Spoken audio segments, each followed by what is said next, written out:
పరిశుద్ధమైన సంఘాన్ని, పరిశుద్ధ దినాన్ని, ఆదివారాన్ని మనకిచ్చారు.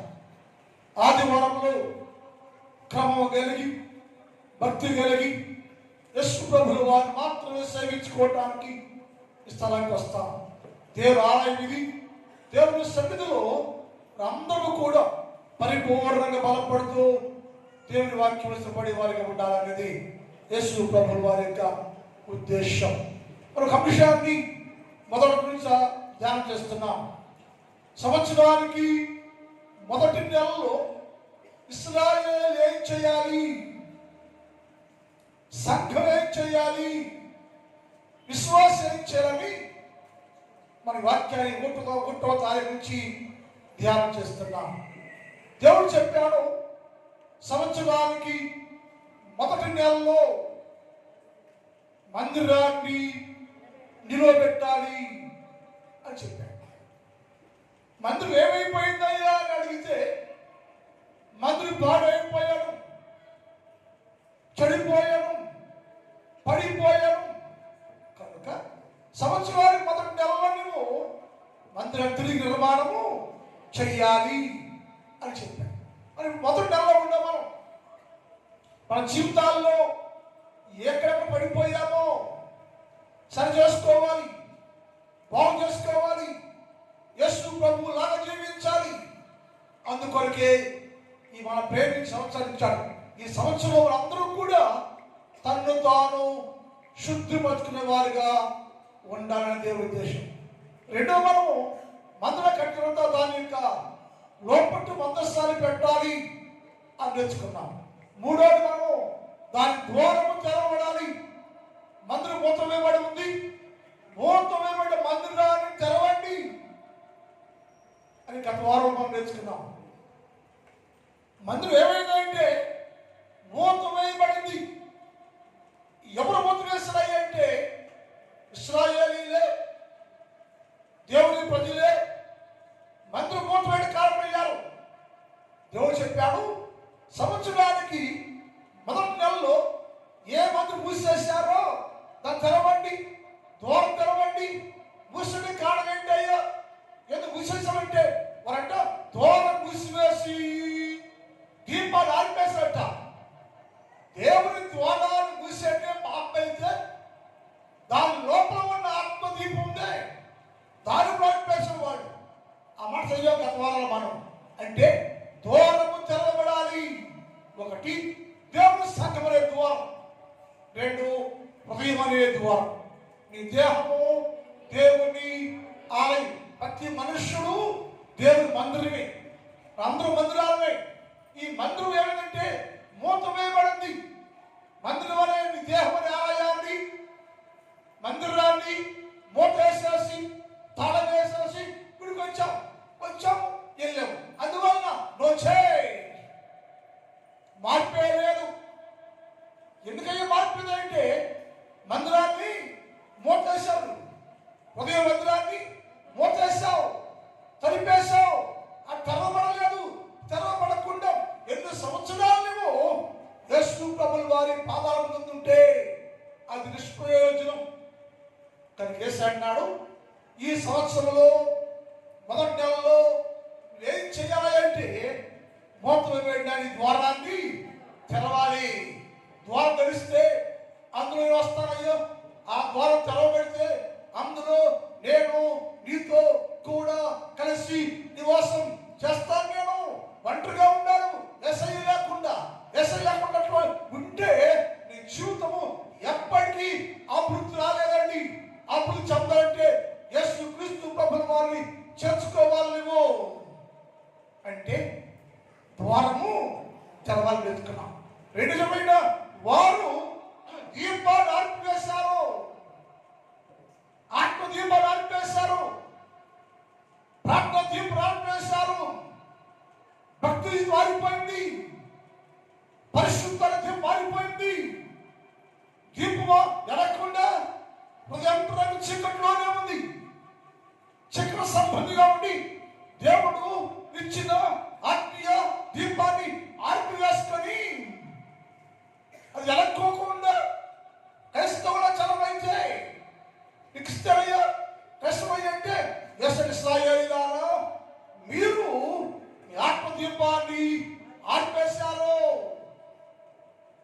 మందిరాన్ని మూసేశారు, ఆ దీపాలు ఆర్పేశారు.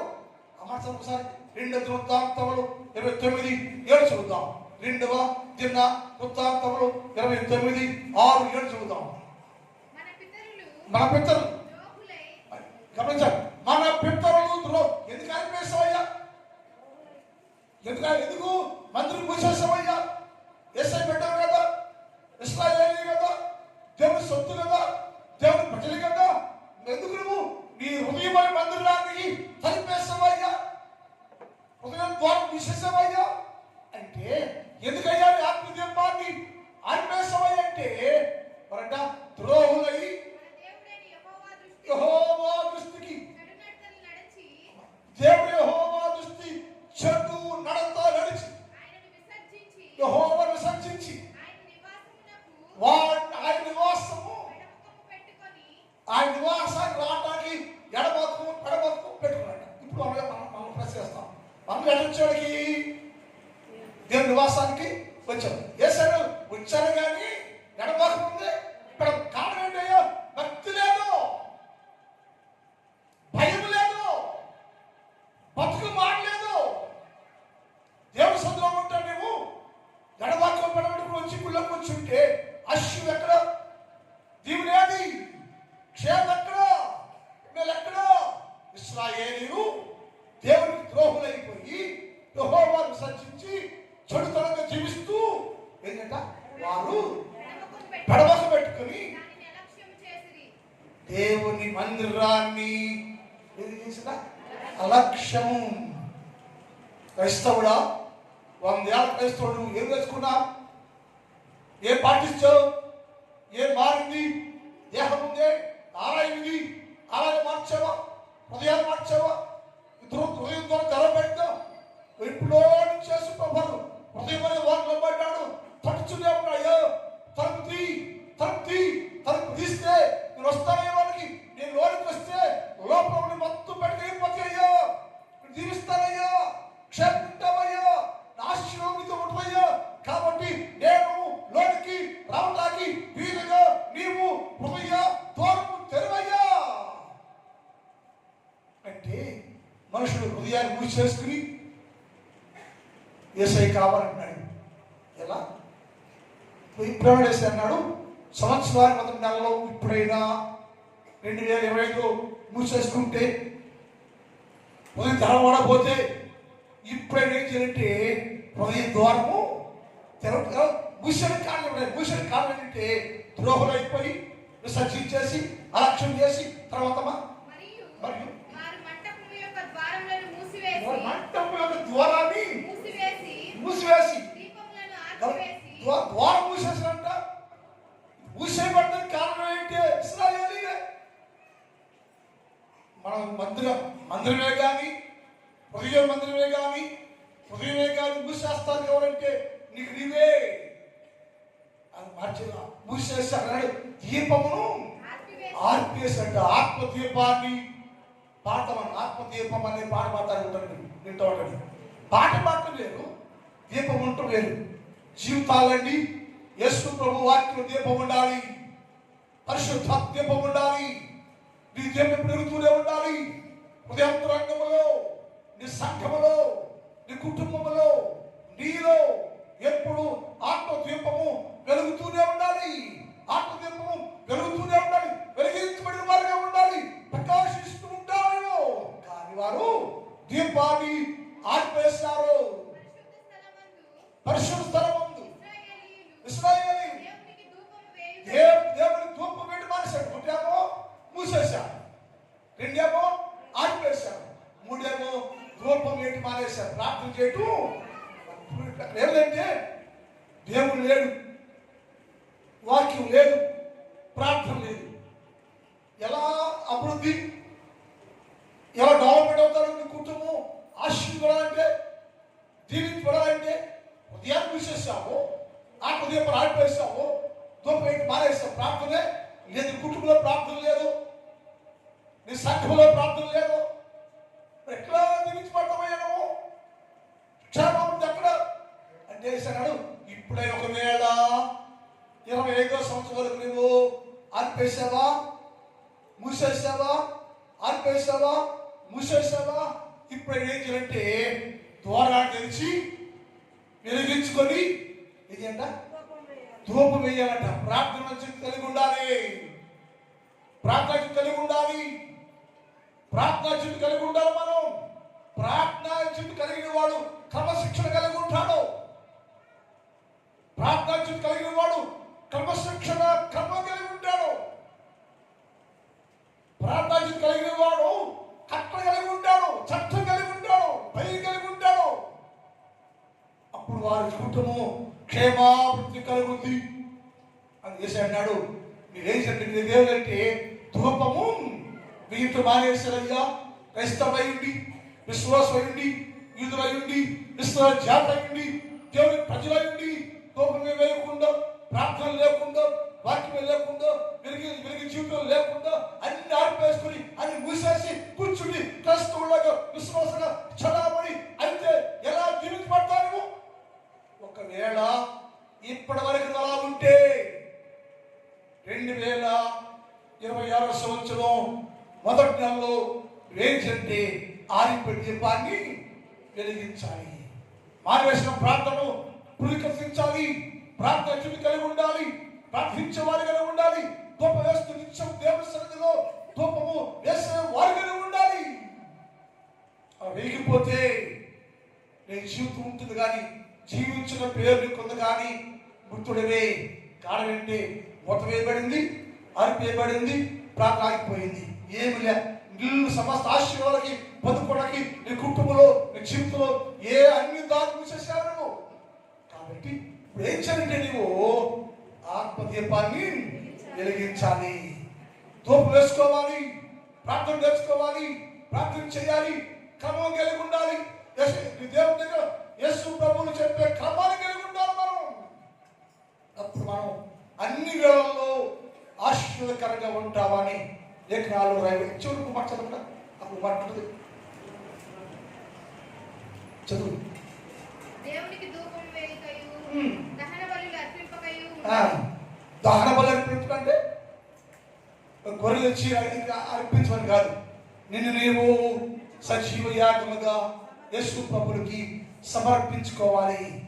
సమర్పణ చేసుకో. ఇప్పుడు దాకా ఏ సైకిల్ అప్పగించుకోలేదా? అప్పగించుకోకుండా విశ్వాసంగా ఉండాలా? అయితే ఇప్పుడు ఏం చెప్తే ఏం చేయాలా? దహన బలులు అర్పించుకోవాలి, నిన్ను వేసకి అప్పగించుకోవాలని ఉండాలని నేర్చుకున్నాం. నేను ఈరోజు ఎప్పుడైనా ఏం చెప్తే అప్పగించుకోకుండా మందిరం లోపల ఉన్న సగం భాగం మన పోయిన వారు ఉన్నాడు. మందిరం లోపల ఉన్న నిషిద్ధమైన హేయమైన వస్తువులను బయట పడాలంట. యెహోవా మందిరం లోపల భాగంలోకి వెళ్ళి నిషిద్ధమైన అంటే ఏ నిషిద్ధమైందంటే అటువంటి అపవిత్రమైంది. వేసరికి ఇష్టం లేదు, నీ క్రైస్తవుని అనుకుందాం. నీ క్రైస్తవుడు అయితే నా లోపల అంతా యేసు ప్రభువుకి ఇష్టమైన జీవితం కలిగి ఉంటే నీ మనిషినే కాదు, మనకు లేదు నాకు. ఎందుకంటే క్రైస్తవుని విశ్వాసుని ప్రార్థన వస్తున్నా, ప్రార్థన ఉంటున్నా, నా లోపల అంతా ఘోరాతి ఘోరంగా ఉంది. యేసు అన్నాడు, ఇప్పుడైనా మీరు 2026వ సంవత్సరం మొదటి నెలలో నీ లోపల యేసుకి ఇష్టము లేనిది, హేయము అయింది, అయిష్టంగా ఉండేది ఏదైనా ఉంటే, నిశ్శుద్ధమైనది ఏదైనా ఉంటే దాన్ని తీసి కెద్రోను వాగులో పడేయండి అయ్యా. దాన్ని తీసి కెద్రోను వాగులో పడేయాలి. అది తీసుకుపోతే ఎప్పటికీ పరిశుద్ధులు కాలేవు. నువ్వు క్రైస్తవులే కదా, 100 ఏళ్ళ నుంచి ఏ తీసైనా అన్నీ ఉండి మేము బాగా ఉన్నాగా అని ఒకవేళ అనుకుంటే అన్నాడు, జీవించిన పేరు నీకుందయ్యా, చూసివారు మన భక్తిహీనుడు అంతకంతకు వర్ధిల్లును. ఎవరంట? రక్షణ లేకుండా, ఏం తీసేయకోకుండా, ఏం మానేయకోకుండా నిశ్శబ్దమైన లోన పెట్టుకుని జీవిస్తుంటే మీరు కూడా జీవించబడతావు. భక్తిహీనుడు, వాళ్ళ కుటుంబంలో ప్రార్థన లేదు, దీపం లేదు, స్తుతులు లేదు, యాగం లేదు, ఏమీ లేదు. కానీ దీవించబడుతున్నావు నువ్వు. ఆస్తులు, అంతస్తులు, అన్ని రంగాల్లో వర్తులుగా ఉండవు. కానీ ఇంట్లో ఏదో కొరత ఉంది, ఏదో కొరత ఉంది. అది నీ పాపం. నువ్వు దేవుడికి సోదరుకోకుండా ఉన్నందువల్ల ఆ పుల్లు ఉండిపోయింది. వేసన్నాడు భక్తిహీనుడు అంతకంతకు వర్తులను వచ్చి చూడగా వాడు లేకపోయాను. భక్తిహీనుడు ఎందుకంటే నేను భక్తిహీనుడు అయ్యా, నిశుద్ధమైన మాత్రం ఉంది, తీసేయం, పానయం, కడిగేము, అవన్నీ మాత్రం ఉంటాయి. నేను దేవుడు దీవించడా అంటే దీవిస్తాడు. దేవుడు దీవించు అంటే దీవిస్తాడు. కానీ అది కొంతకాలం ఉంటుంది, స్థిరముగా ఉండదు, శాశ్వత కాలం ఉండదు. శాశ్వత కాలం ఆశీర్వాదము నీ కుటుంబంలో నిలిచే ఉండాలంటే నిషిద్ధమైన అన్ని కూడా తీసి బయట పార. ఏంటి నిషిద్ధమైంది అంటే మాట చెప్తాను. సామెతల గ్రంథం 6వ అధ్యాయం 16 చూద్దాం. మందిరంలో ఉండకూడని, మందిరం అంటే దేహము అనబడే ఆలయములు, నీ మందిరములో ఉండకూడదు. ఏంటయ్యా ఏది నిషిద్ధమైన వస్తువు అంటే సామెతలు యెహోవాకు ఏంటంటే యెహోవాకు అసహ్యమైన. అంటే నాకు కనపడేనుకో, నాకు అసహ్యంగా పూసుకొచ్చేస్తాను. యెహోవాకు అసహ్యంగా ఉంటే క్షమాపణ ఉందండి. మానవుడు కాబట్టి, మనిషి కాబట్టి నువ్వైనా నేనైనా తెలిసినా కనపడ్డా ఏమీ చెయ్యలేము. కానీ వేసన్నాడు యెహోవాకు అసహ్యమైనది 6 అంట. నిషిద్ధమైనవి, హేయమైనవి నీ మందిరంలో ఉండే అంటో. ఈ 6 లక్షణాలు నీ మందిరం లోపల ఉంటే, మందిరంలో ఉంటే, దేవుని ఆలయంలో ఉంటే, నీ దేహమే దేవుని ఆలయము అయితే అందులో ఈ 6 లక్షణాలు, 6 హేయమైనవి నీలో ఉంటే ఇప్పుడు ఏంటంటే వాటిని నిషిద్ధమైన వస్తువులను తీసివేయండి. పర్వాయ్యాన్ని ఏంటయ్యాయి? అవేమనగా అహంకారం అంట. అహంకారం అనేది యెహోవాకు హేయము, నిషిద్ధమైనది. ఎవరి జీవితంలో అహంకారం ఉంటే అహంకారము వారిని ఎప్పటికీ దీవెనకరంగా, క్షేమకరంగా, మేలుకరంగా ఉంచలేదు. కనుక యెహోవాకు హేయమైనవి, నిషిద్ధమైనవి హృదయమైన మందిరంలో ఉంటే, కలిగి ఉంటే అహంకారాన్ని తీసి బయట పారవేయ. ఒకవేళ తెలుసో తెలియకో ఇప్పుడు దాకా మన జీవితాల్లో అహాన్ని పెంచావా, అహాన్ని పెంచుకున్నావా, అదేముందిలే విశ్వాసం కాదు అనుకుంటే మనకు సింపులే. కానీ వేసే దృష్టిది హేయము. మనకు అది సింపులే, అదేముందిలే అనుకుంటా. కానీ యెహోవా దృష్టిలో అది హేయము, నిషిద్ధమైనది, అసహ్యమైనది. దానిని ఈ లోపల నుంచి తీసి బయట పారవేయాలి. వేయకుండా అలా ఇచ్చుకుంటే ఉంటే వచ్చి ఆశీర్వాదం దాంతో కలిసి ఉండలేదు. ఆశీర్వదిస్తాడు దేవుడు నీకు. వచ్చి ఆశీర్వాదం దీవులు ఉందే దాంతో కలిసి వాసం చేయలేదు. నువ్వేం చేయంటే ఆహా తీసిన తర్వాత కళ్ళలాడానికంటే అమ్మా ఆడమా తెలుగు బాగా అట్ల మాటలు. ఆ ఇంట్లో సంగతులన్నీ ఈ ఇంటికి మోసేవమ్మ, పొరుగింటి సంగతులన్నీ వెలుగెత్తి అది అంతేనా? కళ్ళలాడానికంటే ఇక్కడ మాట ఇక్కడ మర్చిపోవాలి, మర్చిపోవాల్సిందే. అడిగారిని ఊరు అందరూ బయటికి చాలా చెప్తారు. బిడ్డల గురించి, కష్టాల గురించి, అతని భర్త గురించి అవన్నీ చెప్తూ ఉంటాను. నాలో ఉన్నాయి, మీకు చెప్పకూడదు, నేను చెప్పను కూడా. నా ప్రాణం తెలిసే నా బిడ్డలు వచ్చి చెప్పుకుంటే నాలోనే ఉండాలి. తండ్రి గారి బాధ్యత, సాగులో బాధ్యతది. నువ్వు చెప్పిన తెలిసి నారాయణ దగ్గర నువ్వు కూడా ఎట్లా ఉండాలి? వేసే బిడ్డ కాబట్టి కళ్ళలాడి మాట ఎడమాడ మర్చిపోయి ఇక్కడ తీసుకెళ్ళి ఆడ చెప్పి ఆడ తీసుకొచ్చి ఇక్కడ చెప్పి తల్లాడు పెట్టి గొప్పలు చేయకూడదు. అది అహోన్యాయం. ఇష్టం కాదు, అది ఇష్టమే కాదు. దాంట్లో అది మందిరం గుళ్ళో ఉంటే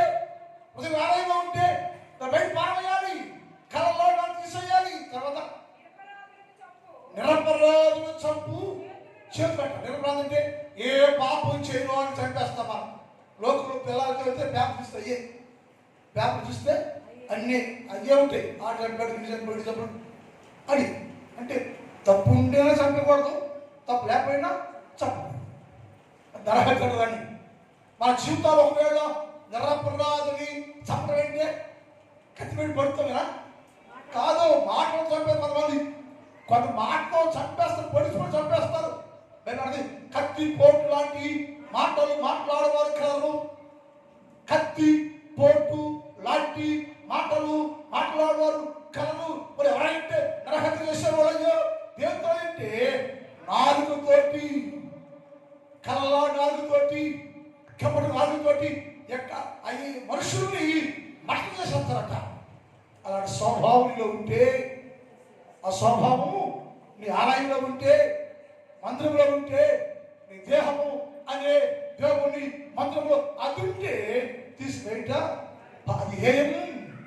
ఇప్పుడు ఒకవేళ అది పెంచి పోషిస్తే కొత్త సంవత్సరం అయినా సరే అది మనలో వండుకోకుండా తీసి బయట పారవేసి నీ దేవుని చూసుకుంటే మంచిది.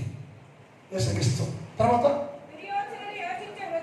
దుర్యోచన, చెడ్డ ఆలోచన చేయకూడదు. యెహోవా హేయం. నీ ఆలోచన కరెక్ట్గా ఉండాలి, నీ ఆలోచన మంచిగా ఉండాలి, నీ ఆలోచన పరిశుద్ధంగా ఉండాలి, నీ ఆలోచన యేసుక్రీస్తు మెచ్చదిగా ఉండాలి. పొద్దున దుర్యాలోచనలు చెడ్డ ఆలోచన చేసుకుని చేయకూడదు. తప్పు, అది పాపం, అది హేయం, అది అనిషిద్ధమైంది. అది నీ జీవితంలో ఉంటే ఏంటంటే దురాలోచన చేయకూడదు. ఎవరి మీద చెడ్డ ఆలోచన దురాలోచన చేయకూడదు. అది హేయం, నిషిద్ధం. నిషిద్ధమైన దాన్ని ఈ సంవత్సరంలో వచ్చి తీసి బయట పారవేయండి. తర్వాత కీడు చేయటకు త్వరపడి, ఇతరుల వాళ్ళకి కీడు చేయడానికి చాలా పడిపోతాం. మన ఎప్పుడైతే ప్రపంచం గర్వే కదండి. ప్రపంచం ఎవరు కూడా నేనేంటి, నా కుటుంబం ఏంటి, నా బిడ్డలేంటి అని చూసుకో. మనం ఇప్పుడు ఇతరుడు ఏ కాపెట్టి కూర్చేద్దామా అనుకుంటా. వాళ్ళు కీడు చేసేద్దాం. ఎవరు కీడు చేయకూడదు. తీర్పు తీర్చి దేవుని పని. ఎవరికి మన కీడు చేయకూడదు. తప్పది, అది హేయం, అది అసహ్యం, నిషిద్ధం. మన జీవితాలండి ఇతరులకు ఒకవేళ కీడు చేసే స్వభావం ఉంటే, ఒకవేళ ఉందని అనుకోండి, ఒకవేళ ఉంటే ఈ సంవత్సరం దాన్ని తీసేసుకోవాలి. వేసే కోరికది. ఇప్పుడైన మన సంవత్సరానికి మొదటి నెలలో ఏమైంది నిశ్శబ్దమైన వస్తువులు తీసివేయండి. ఎందుకంటే అది నిన్ను పాడు చేస్తుంది. అది నీలో ఉంటే నీకు దేవుని సరి సంబంధం ఉండదు. అది నీలో ఉంటే దేవుని ఆలోచనలు, నీ ఆలోచన కావలేకలు అయ్యేసాడు. నీ ఆలోచనలు, నీ తలంపులు తలంపులు కాదన్నాడు. ఎందుకని నీ తలంపులు వేరు, నా తలంపులు వేరు. నా తలంపు ఏంటంటే ప్రతి మానవుడు దీవించాలి అనేది చేస్తే తలంపు. ప్రతి వ్యక్తిని దీవించాలి నేను, ప్రతి కుటుంబాన్ని దీవించాలి నేను, ప్రతి బిడ్డగా దీవిగా మార్చాలని చేసే ఆలోచన. మన ఆలోచనలో యెహోవా ఇష్టంగా లేవు. అది కదండి. ఇప్పుడైనా అంటే ఆలోచనలు దురాలోచన చేసే స్వభావం ఉంటే మార్చుకుంది. అని తర్వాత లేని వాటిని ఉన్నట్టుగా, ఉన్నవాడు లేనట్టుగా. కొంతమంది అక్కడ ఆ మాట ఉండవు, ఆ మాట మాట్లాడుకోరు, కల్పించుకుని చెబుతూ ఉంటారు. తనకెళ్ళి దాని వివాదము, మనసమందము, కష్టాలు, కోపాలు ఇవి వస్తాయి. నీకిందా బాధ? ఉన్నది చెప్పు, ఉన్నది చెప్పు, నిన్న చెప్పు. లేని సంభాషణ చేసి ఎదుటి వారు గాయపరిచి అలా మనసు పాటు చేసి ఇళ్ళ మనసు పాటు ఆడ చెప్పి ఇది ఆడ చెప్పి ఎందుకది లేని మాటలు ఉన్నట్టుగా ఉన్నదాన్ని లేని చేస్తే పాపం, శాపం. అది ఏమైంది? విశ్వాసం తగదది. దానివల్ల చాలా తప్పార్థాలైపోయి కొట్టుకుంటున్నారు, చదువుకుంటారు, శత్రుత్వం వెళ్ళిపోతుంది, కోపం వెళ్ళిపోతుంది.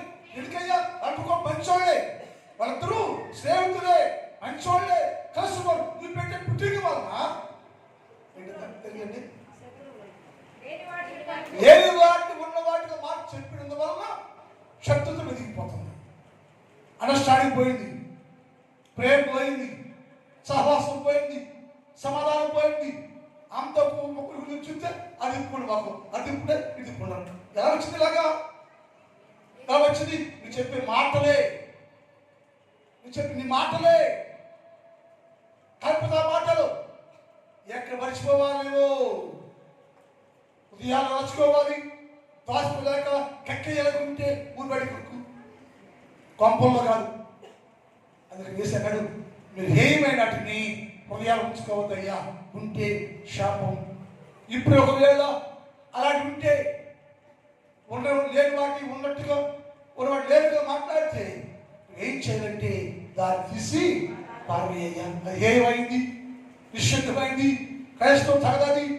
క్రైస్తవ ఐక్యత ఉండాలి, ప్రేమ ఉండాలి, సమాధానం ఉండాలి, సహవాసం ఉండాలి, అన్ని కలిగి ఉండాలి. ఇలాంటి ఇష్టమైనవి ఏమైంది ఏది కూడా క్రైస్తవ జీవితాల్లో ఉండకూడదయ్యా, ఇప్పుడే తీసివేయండి అని. తర్వాత జగడం ఉంటారు, చాలా ప్రేమ ఉంటారు. కొనకపోతే అన్న మాట్లాడడం ఇప్పుడు మాట్లాడు. ఎవరికి కారణం? ఎవరి కారణం? కాదు కాదు, జగడ పుట్టించేవాడు. ఇప్పుడు నిబంధన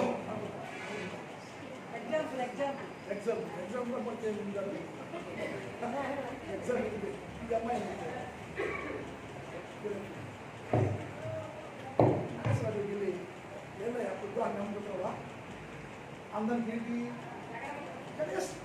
ఏంటి తమ్ముడు పొద్దుకపోయింది, అది బాగా తగ్గుతుంది, అనిపిస్తుంది వాళ్ళకి అందరికి ఆనందం వైఖరిగా ఉండాలి, ఆనందం వైఖరిగా ఉండాలి, కష్టాలు ఆనందం కలిగి ఉండాలి, ఐక్యతగా ఉండాలి. ఆనందముల్లో భేదాలు పెట్టకూడదు. ఎవరు పెట్టంటే వచ్చింది అక్కడే ఉండదు. ఎక్కడ అమ్మటి కాడ ఇక్కడ వస్తారు, ఇక్కడికి వచ్చి ఆడబెట్టింది ఈ చిరు చేస్తుంది. ఇంకెవరంట ఆనందంలో సమాధానం ఉంచాలి. అన్న తొలకే తల్లి పుట్టేవాళ్ళు నచ్చిపోతే బాగుపోతే తప్పుకో. ఏ కుటుంబంలో ఆనందం మధ్యలో చిచ్చు పెట్టి కుటుంబాన్ని విడదీయకూడదు. రక్త సంబంధం వాళ్ళు అందరూ ఐక్యంగా ఉండాలి. యోగ్యులంతా పెరుగుడికి ఉన్నాడు. యోగ్యులంతా పెరుగుడికి అంటే అన్నతమ్ముడు మాట్లాడుకోకపోతే నీవేం చేయాలంటే అన్నని తమ్ముడిని ఐక్యం చేయాలి. అన్నని తమ్ముడు ఐక్యం చేయాలి. అది యోగ్యుల పని, భార్య పని, నిజమైన విశ్వాస పని. భార్యలు ఉంటే భర్తలు ఉంటే జాడా పెట్టుకోవద్దండి. జగడాలు లేకుండా కుటుంబం సాగిపోవాలి. అందుకోసము జగడాలు పెట్టి తత్వాన్ని అది ఏమి కాబట్టి బయట పాల్గొనే వచ్చావుగా నా కుమారుడా, ఇప్పుడైనా అన్ని చేసుకుని ఏం చెప్తే నా మాట వినయ్యా. ఈ 6 గుణాలు హేయమైనవి, అసహ్యమైనవి అని మందిరంలో ఉంటే, నీ ఇంట్లో ఉంటే, హృదయంలో ఉంటే, సంఘములో ఉంటే, సంఘం ఎప్పుడు ఐక్యతగా ఉండలేదు. ఈ గుణాలన్నీ సంఘములో ఉంటే సంఘము ఎప్పుడు ఐక్యతగా ఉండలేదు, అభివృద్ధి చెందలేదు. ఈ గుణాలు నీలో ఉంటే నీ కుటుంబము ఎప్పుడు అభివృద్ధి చెందలేదు. నీ కుటుంబాల్లో ఉంటే ఏ కుటుంబం కూడా అభివృద్ధి చెందలేదు. కాబట్టి ఈ కొత్త సంవత్సరంలో ఈ గుణ లక్షణాలుగా ఉంటే తీసేయి. హేయమైనవి, నిషిద్ధమైనవి తీసి బయట పారవేయి. అప్పుడు సంవత్సరం అంతా నా దేవుడిని కుటుంబాన్ని దీవించను గాక, అభివృద్ధి పరచను గాక, వేరు చేయను గాక, అందరి కుటుంబాల క్షేమాలతో ఉంచును గాక. అలా ఉండాలంటే నీలో ఉన్న హేయమైన వాటిని తీసి బయట పారవేయండి.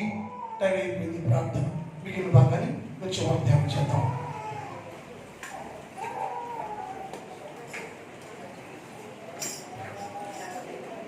ఒక నిమిషం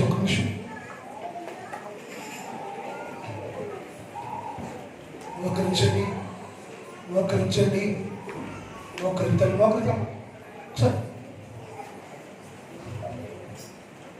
మోకరించమ్మా. Very good. ప్రార్థన చేసుకోండి. ఒక నిమిషం ప్రార్థన చేసుకోండి. ఒక్క నిమిషం తల్లి, ఎక్కువసేపు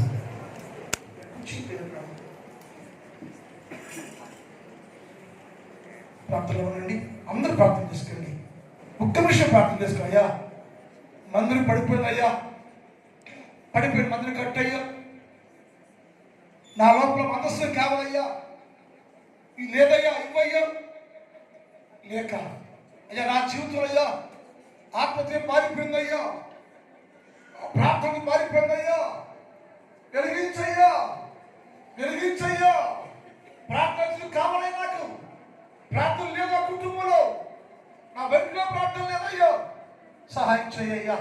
ఈ సంవత్సరం అయ్యా నా కుటుంబం అయ్యా, నేనయ్యా దీవెనకరంగా ఉండాలయ్యా. ఈ సంవత్సర కాలంలో నేను నా కుటుంబం అయ్యా దీవెనకరంగా, మేలుకరంగా అన్ని విషయాల్లో వర్ధిల్లాలి తండ్రి. సహాయం చేయ్యా, దీవించయ్యా. నాలో హేయమైనవి ఏమైనా ఉంటే ఈ సంవత్సరానికి మొదటి నెలలో అన్ని తీసేయ ప్రభువా, పరిశుద్ధంగా మార్చయ్యా, పరిశుద్ధంగా మార్చయ్యా. ఆ కుటుంబాన్ని దీవించయ్యా, నన్ను దీవించయ్యా, ఆశీర్వించయ్యా, దీవెనకరంగా మార్చయ్యా, కృపాక్షేమాలతో నింపయ్యా, నా చిత్తులో గొప్ప మేలుతో నింపు కాపాడయ్యా. ప్రార్థన చేసుకోండి, ప్రార్థన చేసుకోండి, ప్రార్థన చేసుకోండి, ప్రార్థన చేయనమ్మా చేసుకోండి. దేవా అభిషేకించు, అభిషేకించు. ఆత్మ కావాలి, బలం కావాలి, శక్తి కావాలి, నీ పాత్రగా ఉండాలి. అభిషేకించు. ప్రార్థన చేసుకోండి, ప్రార్థన చేసుకోండి తల్లి, ప్రార్థన చేసుకోండి, ప్రార్థన చేసుకోండి, ప్రార్థన చేసుకోండి, ప్రార్థన చేసి అందరూ ప్రార్థన ఉండమ్మా. చిన్న ప్రార్థన చేసుకోండి, అందరూ ప్రార్థనలో ఉండండి. మా తండ్రి నీ పాదములకు స్తోత్రాలు. సంవత్సరానికి మొదటి నెలలో ఏం చెయ్యాలో, ఎలా ఉండాలో మాకు నేర్పించాలయ్యా. అని నేర్చుకుని మా జీవితాలకి అన్వయించుకొని నీలో బలపడటానికి సహాయం చేయ. ప్రతి కుటుంబాన్ని దీవించయ్యా. ఏ కుటుంబానికి ఏది కావాలో, ఏ మేలు కావాలో, ఏ సహాయం కావాలో నా సంఘానయ్యా దినదినము అభివృద్ధి చేయ్యా. నా సంఘంలో ఉన్న ప్రతి కుటుంబాన్ని దినదినము అభివృద్ధి చేయ్యా. ఆత్మీయంగా బలపరచండి. ఏది తక్కువ చేయకుండా సహాయం చేయండి. ఈ స్థలంలో మోకరించిన చిన్నవారు, పెద్దవారు, స్త్రీలు, పురుషులు, యవనస్తులు, వృద్ధులు అనేక స్థలం ఉన్నారు తండ్రి. అందరిని దీవించండి, ఆశీర్వదించండి, బలపరచండి. నీ కృపాక్షేమాలు దీవెనతో నింపండి. ప్రతి కుటుంబాన్ని ఆశీర్వాదకరంగా మార్చండి. ప్రతి కుటుంబం ఎప్పుడో అన్నింటిలో సమృద్ధిగా ఉండే భాగ్యం తెచ్చేవారి యేసు వారి పరిశుద్ధ నామములో ప్రార్థిస్తున్నాం తండ్రి. ఆమేన్. కూర్చోండి, పలహారం ఉంది, సంగతులండి.